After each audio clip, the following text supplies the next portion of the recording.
আসসালামু আলাইকুম সবাইকে। HSC first year, second year admission, SSC নবম দশম আমার সকল প্রাণপ্রিয় শিক্ষার্থীবৃন্দ, আমার পক্ষ থেকে তোমাদেরকে শুভেচ্ছা এবং সালাম। আসসালামু আলাইকুম সবাইকে। গত ক্লাসে আমি তোমাদেরকে একটা বিষয় সম্পর্কে ধারণা দিয়েছিলাম, যে 6টা বিষয় সম্পর্কে ধারণা দিয়েছিলাম বায়োলজির টপিক সম্পর্কে।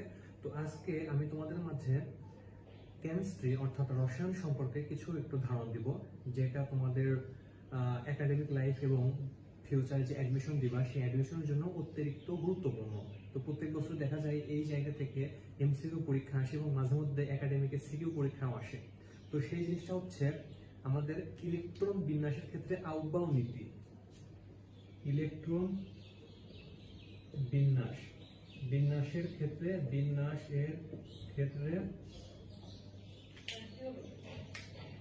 আউটবাউন্ড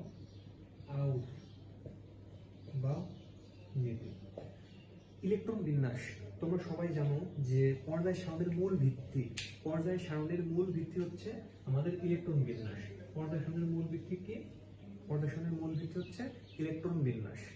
অর্থাৎ একটা পরমাণুর ইলেকট্রন বিন্যাস দেখে আমরা বুঝতে পারবো যে সেই পরমাণুটার অবস্থান কোথায়, কত নম্বর পর্যায়ে এবং কত নম্বর গ্রুপে। সাপোজ মনে করো আমাদের মোট কয়টা ব্লক আছে, আমাদের মোট 4টা ব্লক আছে বা 4টা উপশক্তি স্তর আছে। একটা হচ্ছে এস উপশক্তি স্তর, একটা হচ্ছে পি উপশক্তি স্তর, একটা হচ্ছে ডি উপশক্তি স্তর, একটা হচ্ছে এফ উপশক্তি স্তর। তো তুমি জানো যে পরমাণুর যখন ইলেকট্রন বিন্যাস করা হয় তখন এই উপশক্তি স্তরগুলোতে ইলেকট্রন প্রবেশ করে। আমাদের কোয়ান্টাম সংখ্যা আছে মোট 4টা কোয়ান্টাম সংখ্যা। একটা প্রধান কোয়ান্টাম সংখ্যা, একটা সহকারী কোয়ান্টাম সংখ্যা, একটা চৌম্বকীয় কোয়ান্টাম সংখ্যা, একটা স্পিন কোয়ান্টাম সংখ্যা। 4 ধরনের কোয়ান্টাম সংখ্যা আছে। তো এইখানে এই প্রধান কোয়ান্টাম সংখ্যা এবং এই সহকারী কোয়ান্টাম সংখ্যার সহযোগে এইভাবে ইলেকট্রন বিন্যাসের ক্ষেত্রে অরবিটালগুলো লেখা হয়। যেমন মনে করো 2s বা 3s, 4s বা 2p বা 3p বা 3d।